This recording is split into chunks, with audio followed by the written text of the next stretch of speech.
I really only come here for the excellent introductions. Good afternoon, ladies and gentlemen of my target demographic. I was raised culturally Jewish. Never really took to it. Eventually, through martial arts training, I explored Buddhism, and then for a while I was a practicing Druid. Before I figured out that I'm so thoroughly an atheist that when people tell me they believe in God, I don't believe them.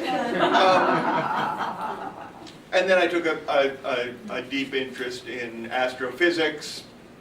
Not good with math, so really sort of pop culture. I was a Zen Jewish pagan with a newish yen for Sagan.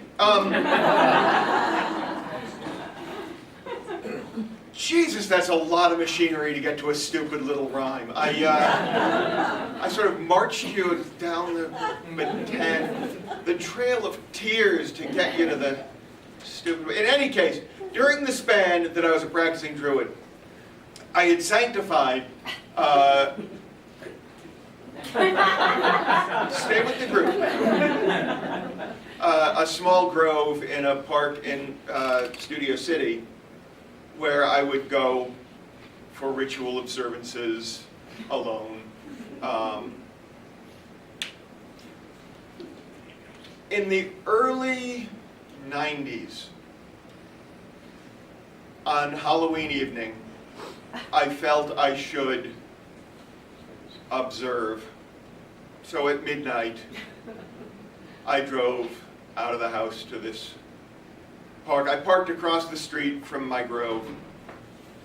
And as I got out of my car, across the street from the park, a homeless man came toward me with a ghost mask pushed up on top of his head and a big bag of candy. And he held up the candy, gave me a big thumbs, and I gave him a big thumbs up, and I smiled because I realized Halloween is the one night of the year when a homeless guy can feel like a participant instead of a pest. And I crossed the street toward my grove in the dark park, and I was aware of the homeless man crossing the street behind me and to my right, and it felt a little bit uncomfortable, but I reminded myself that I was entering a sacred space, that nothing could harm me, that I was completely safe. You guys all hear that, right? Okay.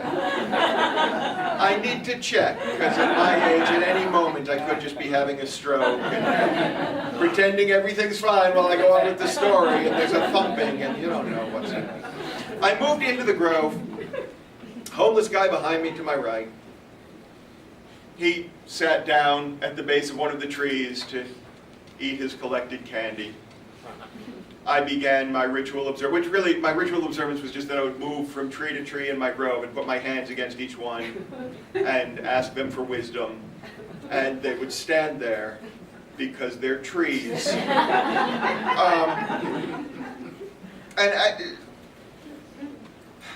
A group of young Hispanic men, late teens, early 20s, 6 of them moved into the park, drinking long-necked bottles of beer and speaking fast Spanish. And apparently, I had faded completely into the shadows of this tree, because they stopped about 5 or 6 feet away from me, unaware of my presence, and were having a whole long conversation in fast Spanish.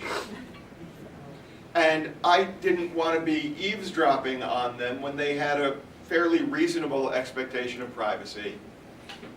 I felt, you know, like a spy. I don't speak Spanish, so I felt like a bad spy. I stepped away from the tree and said, "Excuse me," and they went, "Ah!" And I said, "I'm sorry. I didn't mean to startle you. I'm a Druid. I'm using this grove right now. could you come back in an hour or two? Maybe even just 15 minutes, so I can finish up. And this group of young men,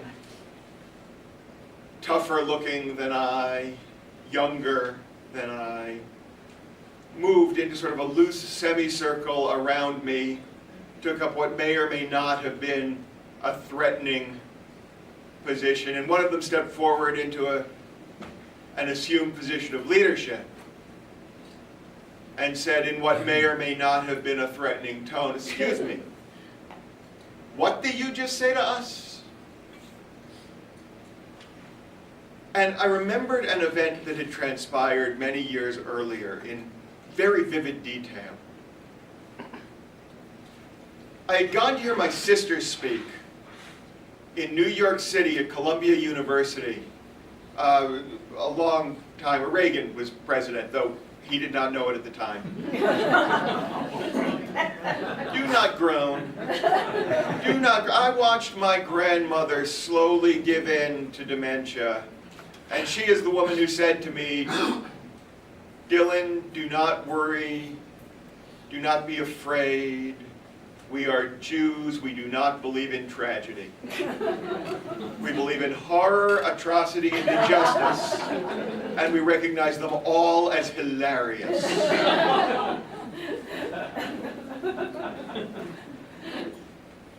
In any case, I got to Columbia to hear my sister speak. Reagan, you may or may not remember. I'm not suggesting that you're too young to remember. I've talked to some of you and I feel there may be some memory issues. Reagan had a welfare reform proposal that was based on the concept that the best way to discourage people from being poor was to take away their money. And my sister took this very personally. I should explain, my sister is gay. I love her like a brother. And she is the single mother of a beautiful daughter who was deliberately conceived in a loving act between my sister and a turkey baster that was briefly filled with mail-ordered sperm. Just one of the many reasons I will not do Thanksgiving dinner at my sister's place. Mom, get that out of the butter. You don't know where it's been. She was on government assistance, very brief, not because she is a drain on society or a slacker, but because she'd been fired from a bartending job when her boss found her breastfeeding her infant in a back room on a break. Understand, this was at an establishment that proudly displays posters of the Coors Girls. Because we live in a bizarre society where it's okay to use breasts to sell beer, but not to feed children. So I got to hear her speak at Columbia, and then I left after the lecture. So I'm in New York City, much farther north on the island of Manhattan than any upper middle class young white man had any right to be in the early 80s. It was January, it was very, very cold out. And I left the Columbia campus to wait for a bus that would take me back downtown to the apartment where I was staying. And I sat on a bench waiting for the bus with my breath steaming in the night air. And a large African-American man came out of the building, well, it was the early 80s, so still a big black guy, came out of the building behind me and sat down next to me. And for the record, that is not a right-wing, defensive joke about the nature of political correctness. That is a left-wing, ironic joke about an awareness of cultural sensitivity and the changing language. He sat down next to me at the bench there, and we sat together with our breath steaming in the night air. And after about 10 minutes, he said, "Give me all your money." And I said, "What?" And he said, "I'm mugging you." And I said, "Well, do you have a knife or something?" And he said, "If you want, I could go back in and get a knife." I did not want that. So I gave him the $6 that I had in my pocket. And then we sat together, waiting for the bus, with our breath steaming in the night air. Until I realized there was a problem, and I said, well, now I can't get on the bus. And he said, oh, sorry, and handed back $1, which was, at the time, the cost of a bus ride on the island of Manhattan. So I took the $1 and said thank you to my mother. And we sat together with our breath steaming in the night air. A bus came, completely empty except for a morbidly obese woman who was driving. I got on, I fed my $1 into I thought of saying to the woman, this guy just mugged me. But now it was $5 he'd taken, and it felt less like reporting a crime than telling on a guy. So I paid my $1, I got on the bus. He got on behind me, he paid one of my dollars and got on the bus. He sat a few rows behind me, and we headed off into the New York night. After we'd gone a few blocks, he tapped me on the shoulder. I said, what? And he held out 2 of the remaining $4. And he said, why don't you take half of this money back? You really always ought to have some cash on you. And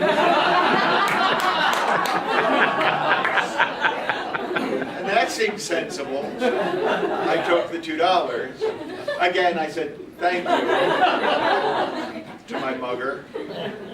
We rode on. After a few more blocks, he rang the bell. Yes, he rang the bell. He rang the bell and shouted the news to the town. He pulled the cord that rings the bell and tells the bus driver, thank you for noticing that, Allie. I don't need a room full of people laughing, just one undersized Shetland author. And he tapped me on the shoulder again as we pulled over and held out the last $2 sort of sheepishly and said, take the rest of this back. I really just needed bus fare. And it dawned on me for the first time that we live in a bizarre society where it's less humiliating to be a criminal than a little short on cash. By now I felt like I had bonded with my mugger, so I pushed the $2 back into his hand and said, why don't you hang on to that? You really always ought to have some cash on you. And he thanked me and got off the bus. As we pulled away from the curb, apparently the bus driver had caught the tail end of this conversation, and apparently she was a Reagan Republican, because as we drove on toward where I needed to get downtown, she said, you know, you really shouldn't give them poor people money. It only encourages them. All of this flashed through my mind in vivid detail as I'm standing on Halloween night in my stand of trees with the cool silver moonlight breaking through the leaves, dappling the ground, and this group of young Hispanic men with their long-necked bottles of beer surrounding me, and their leader had stepped forward and said in what may or may not have been a threatening tone, "What did you just say to me?"